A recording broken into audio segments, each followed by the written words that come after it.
Searched my sister's name on the dark web. I now know why she went missing. I've always heard of the horrifying stories surrounding the dark web. At first I didn't believe any of it, which is why I felt safe going on there. I just didn't expect it to lead me to find the terrifying truth of my sister's disappearance. My sister and I have always been really close, which is why I was distraught when she went missing 4 years ago. We called the police, who launched an investigation, but after 6 months of searching, they declared it a cold case. All they had were 2 photos uploaded from her phone that were taken in such dark lighting that nothing could be identified from it, or so they thought.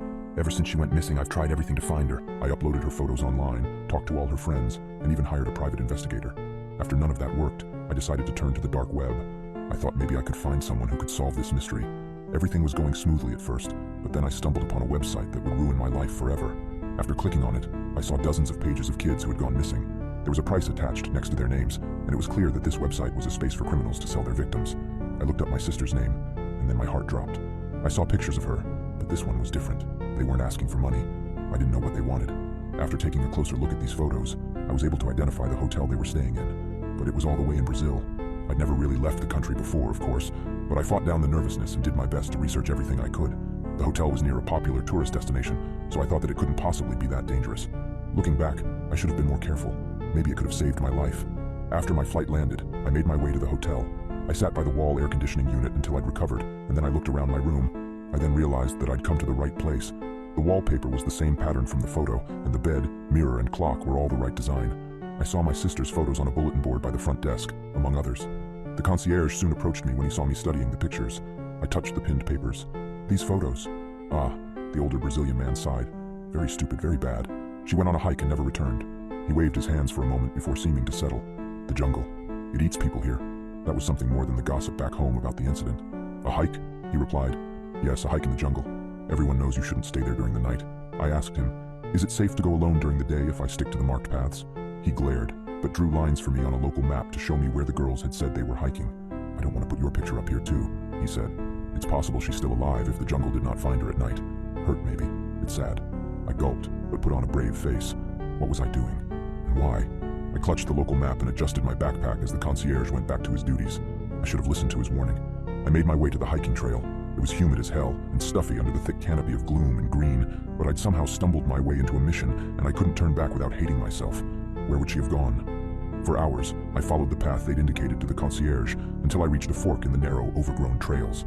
One path followed the black line he'd drawn, and the other led to what looked like a gorgeous waterfall basin. Maybe she'd gone the less traveled path in the hopes of taking gorgeous pictures for her online profiles. I carefully made my way down the waterfall and then nearly stumbled over a shoe. It was a dirty American sneaker, and I picked it up to examine it. Jumping back and letting out a short scream of shock, I threw it down on the ground. It had a foot in it, a goddamn foot. Holding back overwhelming revulsion, I peeled back the tongue of the sneaker to confirm it was a female foot.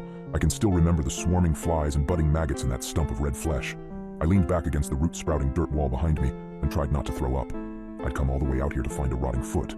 I checked my cell phone. No signal, of course. I couldn't see the sun through the maze of greenery above, but my phone said it was getting late on the schedule I'd set for myself. Dusk would be coming, and it was time to head back.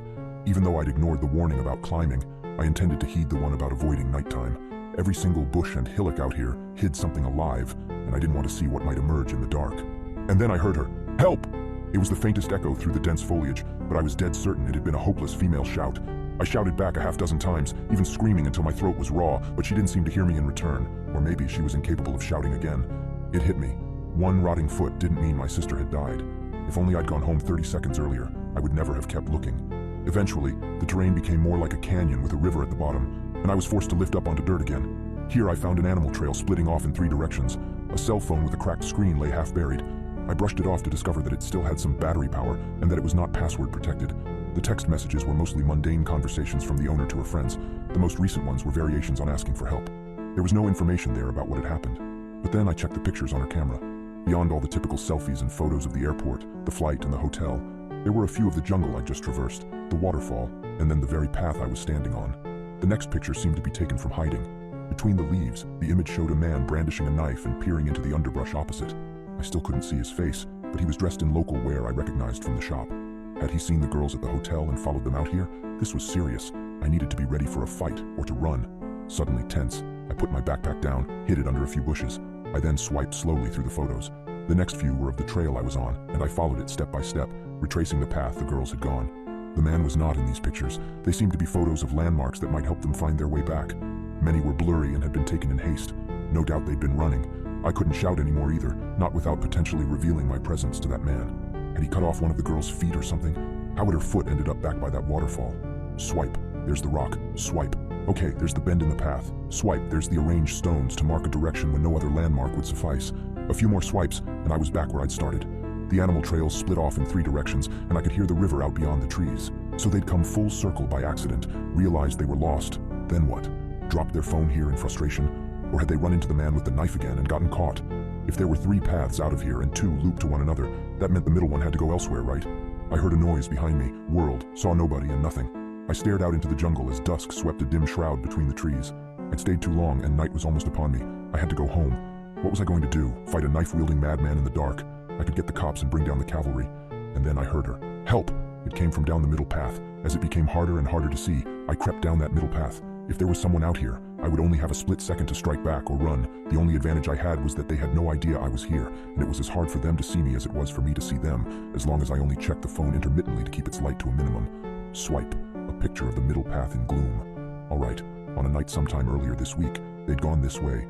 Had they again looped back somehow to drop this phone? I swiped ahead a few times to see multiple shots of the path I was on. I stopped at a shot of the knife-wielding man from the side. All that could be seen was a silhouette in deep forest dusk. Looking at the shot disturbed me. Was I witnessing the events leading up to someone's murder? I swiped back to the path shots and continued following their trail. When I reached the spot where the man's picture had been taken from the side, I heard something crunching out in the darkness. I froze for what felt like an eternity as dusk began to approach night. All my senses told me that something was out there. Something was waiting and watching with malicious intent, perhaps even with glee. I could feel it. As absolute darkness fell, a change came over the humid and dense air. The birds went quiet, and my ears stopped hearing their shrieking calls with a sudden internal echo. I thought I'd gone deaf for a moment, but I could still hear my own breathing. Moving step by step, back down the path and behind a boulder, I got out the phone to light my way and to check further pictures. Help! I turned my head suddenly to try to get a bead on the scream in the absolute silence. It sounded closer somehow. Help! It was loud this time, painfully loud, and I sliced at empty darkness. The light from the phone showed nothing ahead, just unmoving leaves and fronds. I held the knife forward with no idea what I could even do with it, until a series of flashes went off right behind my head. Was it behind me? I ran for my life. Down the dirt, climbed along the river canyon in the dark, leaped up the scree, sprained my ankle. That's what I remember. Limping along the path I'd come down earlier that day.